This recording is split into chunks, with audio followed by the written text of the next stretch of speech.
বন্ধুরা, ঘরে থাকা এই প্লাস্টিকের বোতল কি তোমরা ফেলে দিচ্ছ? তো এবার থেকে কিন্তু এই প্লাস্টিকের বোতলগুলো তোমরা কখনোই ফেলে দেবে না।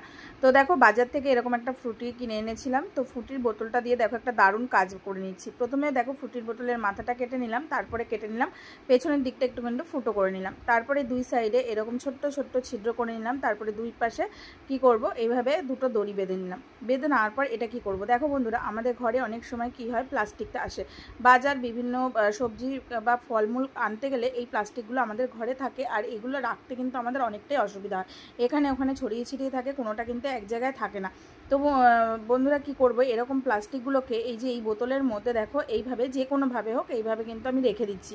রেখে দেওয়ার পর রান্নাঘর বা তোমাদের সুবিধা মতো যে কোনো জায়গায় এরকম ঝুলিয়ে রাখবে। ঝুলিয়ে রাখার পর তারপরে দেখো নিচ দিয়ে একটা একটা করে টান দিলেই কিন্তু সহজে প্লাস্টিকগুলো দেখো তোমাদের হাতের মধ্যে চলে আসছে। টিপসটা কেমন লাগলো জানাতে ভুলবে না। ভালো লাগলে লাইক, কমেন্ট আর শেয়ার, আর চ্যানেলটাকে সাবস্ক্রাইব করে দিও।